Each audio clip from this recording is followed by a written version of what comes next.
नमस्कार प्रिय कर्क लग्न और कर्क राशि वाले। सितंबर महीने का संपूर्ण मासिक राशिफल लेकर के मैं एस्ट्रोलॉजर रवि गुप्ता आपके समक्ष प्रस्तुत हो गया हूं। अनुरोध है कि मेरा अभिवादन स्वीकार करें।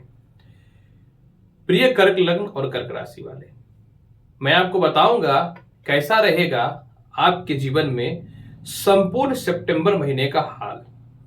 अगर ग्रहों की स्थितियों में किसी प्रकार की कुछ अस्थिरताएं या फिर परिवर्तन प्रतीत हो रहा है तो आपको कौन सा उपाय कर लेना चाहिए, यह जानकारी मैं वीडियो के अंतिम पड़ाव पे दे दूंगा।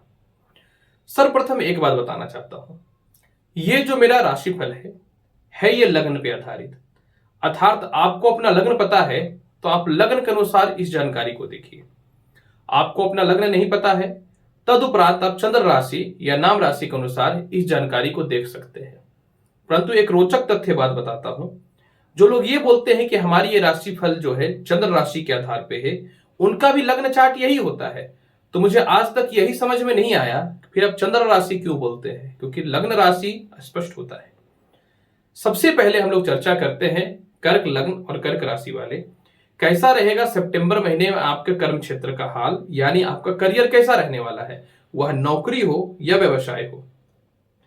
कर्क लग्न वाले, आपकी कुंडली में कर्म क्षेत्र का मालिक जो होता है वो मंगल होते हैं।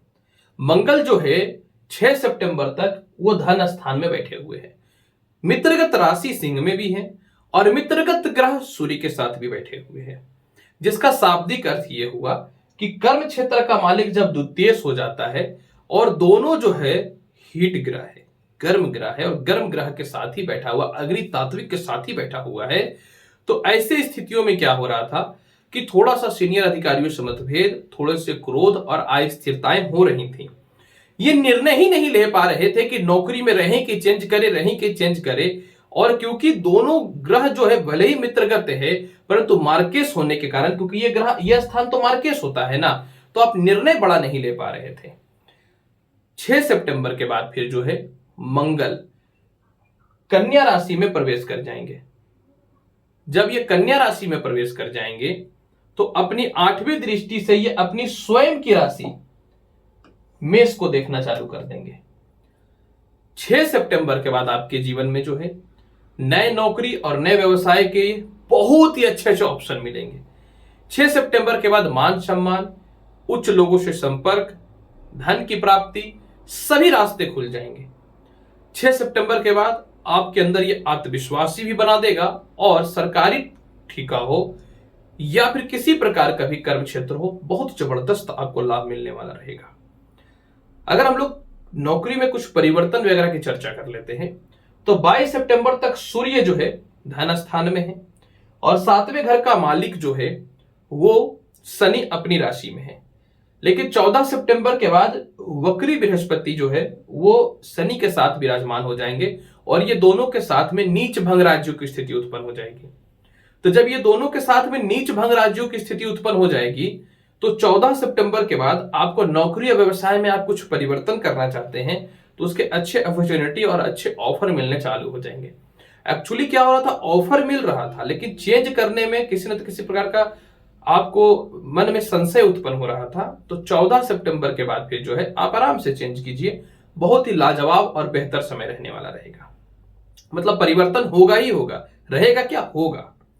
अगर हम लोग बात करें विदेश यात्रा की, इसके बाद चर्चा धन की बात कर लेंगे। तो विदेश यात्रा का मालिक आपकी कुंडली में बृहस्पति जो ऑलरेडी वक्री अवस्था में अष्टम हाउस में बैठा हुआ था। मैं इस चीज को जानता हूं कि बृहस्पति जो है अकेले सर्वाधिक शुभ फल देने वाला ग्रह होता है और जब ये 14 सितंबर के बाद शनि के साथ विराजमान हो जाएंगे तो नीच भंग राज्यों की स्थिति उत्पन्न हो जाएगी। लेकिन बृहस्पति अष्टम हाउस में ऐसे भी बहुत ज्यादा शुभकारी फल नहीं दे पाते हैं, अष्टम हाउस तो अशुभ होता है। अब यहां पे देखिए, विदेश यात्राओं के लिए भाग्येश, द्वादश, भाग्येश, आयेश तीनों की स्थितियों को और द्वितीय को देखना तो अत्यंत आवश्यक होता है। अब यहां पे एक तथ्य समझने वाली बात है, 22 सितंबर तक सूर्य द्वितीय स्थान में बैठा हुआ है, जो अर्थ दिखाता है कि 22 सितंबर तक जो है विदेश यात्राओं में प्रबलता दिखता है। द्वादश स्थान का मालिक बुध जो है वो उच्च का बैठा हुआ है। 22 सितंबर तक ये कन्या राशि में रहेंगे, 22 सितंबर के बाद ये तुला राशि में रहेंगे, केंद्र में आ जाएंगे, तो ये और लाभकारी फल रहेगा। शाब्दिक अर्थ सीधा सीधी बोलना चाहता हूं कि पूरे महीने विदेश यात्रा का योग है। अगर आप प्रयास करते हैं तो लाभकारी है, लेकिन 14 सितंबर के बाद विदेश यात्राओं में ज्यादा योग अच्छा दिखना प्रारंभ हो जाएगा। 14 सितंबर के बाद फिर जो विदेश यात्राओं से, विदेशों से एक्सपोर्ट इंपोर्ट, विदेशों से किसी प्रकार के ताल्लुक भी आप रखते हैं तो 14 सितंबर के बाद आपके लिए शुभ और लाभकारी ही फल प्राप्त होने वाला रहेगा। आय, पैसे, बिना पैसे का क्या होता है आज के समय में? कुछ नहीं होता, धरती पर कहीं जगह नहीं, पैसा नहीं आपके पास तो पैसे के हाल को देखना बहुत जरूरी है। आय का मालिक शुक्र है और आय स्थान में आपका राहु बैठा हुआ है। पता है काम कैसे चल रहा है, अचानक इनकम के थ्रू ही पैसे काम चल रहे हैं। अब यहां पे एक तथ्य देखना है कि आधिपति यानी भावेश शुक्र जो है आय के मालिक, वो निचस्थ है 6 तारीख तक। ठीक है, बुध और शुक्र से लक्ष्मी नारायण योग और बुध और शुक्र से नीच भंग राज योग बना हुआ है, लेकिन शुक्र तृतीय स्थान में पूर्ण रूपेण प्रबल नहीं है। जब ये 6 सितंबर से अपनी स्वयं की राशि में आकर के मालव योग की उत्पत्ति कर देगा तो 6 सितंबर के बाद पैसे का योग बहुत बढ़िया बन जाएगा। धन का मालिक स्थान में 22 सितंबर तक सूर्य स्वयं विराजमान रहेंगे, तो धन में भी कमी नहीं होने वाला रहेगा। यानी 6 सितंबर के बाद धन का योग बहुत ही प्रबल तौर पे बढ़ना चालू हो जाएगा। 6 सितंबर के बाद फिर जो है आपके जीवन में कहीं से धन की कमी नहीं होगी। 22 सितंबर तक कहीं से पैसे की कमी नहीं होगी। 22 सितंबर के बाद अचानक जो धन आ रहा है उसमें तो रोकथाम लगेगा, लेकिन इधर का कंटिन्यू आय में कमी नहीं होगा। लॉटरी सट्टा शेयर मार्केट से अगर आप धन कमाते हैं तो पंचमेश मंगल जो है वो धन स्थान में बैठे हुए हैं और ये 6 सितंबर को जो है चले जाएंगे पराक्रम स्थान तृतीय घर में, जो इनके कारक तत्व स्थान होते हैं। तो पूरे महीने ऐसे भी लॉटरी सट्टा शेयर मार्केट में आराम से पैसे लगाइए, कहीं से कोई दिक्कतों का सामना नहीं करने वाला रहेगा। इसके बाद अगर हम चर्चा करना चाहते हैं कैसा रहेगा पारिवारिक स्थितियों का हाल और दाम्पत्य जीवन, वैवाहिक के लिए कुछ रिश्ते वगैरह आएंगे कि नहीं, ये देखना अत्यंत आवश्यक है। 7वें घर में तो देखिए शनि बैठा हुआ था। अब ये तो सोच लिया था कि हम शादी होने ही नहीं देंगे और पहले से जो दाम्पत्य जीवन की स्थितियां चल रही थी उसको ये बेकार करके रखे हुए थे और 7वें घर पे कोई भी शुभ ग्रह की दृष्टि नहीं थी। उल्टा पता है क्या हो रहा था? उल्टा यहाँ पे समस्या ये हो रहा था कि राहु जो है वो 9वीं दृष्टि से आपके 7वें घर को देख रहे थे। जब ये 9वीं दृष्टि से 7वें घर को देख रहे थे तो ये तो और वैवाहिक जीवन को खराब करके रखे हुए था। विवाह के लिए रिश्ते जो है आपके आते रहेंगे, इसमें कोई शक नहीं है, क्योंकि आपके द्वितीय स्थान में भी तो सूर्य और मंगल की स्थितियां प्रबलता है। ठीक है, 6 सितंबर से मंगल चेंज हो जाएगा, लेकिन सूर्य तो विराजमान रहेंगे वहां पे। परंतु 14 सितंबर के बाद फिर जो है वो बृहस्पति जो है वो 7वें घर में आ जाएंगे और आपको पता है कि 7वें घर में बृहस्पति जो है शनि और बृहस्पति से नीच भंग राज योग बन जाएगा। अब कर्क लगन में शनि जो है भले ही केंद्र के मालिक होते हैं, लेकिन केंद्राधिपति दोष के योग उत्पन्न करते हैं, मतलब शुभ नहीं होता है।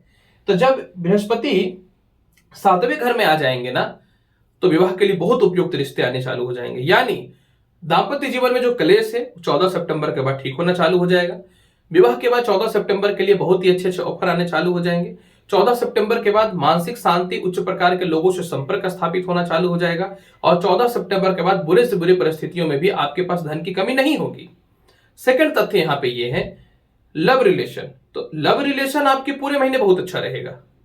22 सितंबर तक किसी प्रकार का लव रिलेशन में कुछ भी परेशानियां खटपट चल रही है तो उसमें सुधार हो जाएगा, परंतु 14 सितंबर के बाद प्रेम से विवाह के युगों में स्थितियों में सुधार दिखेगा।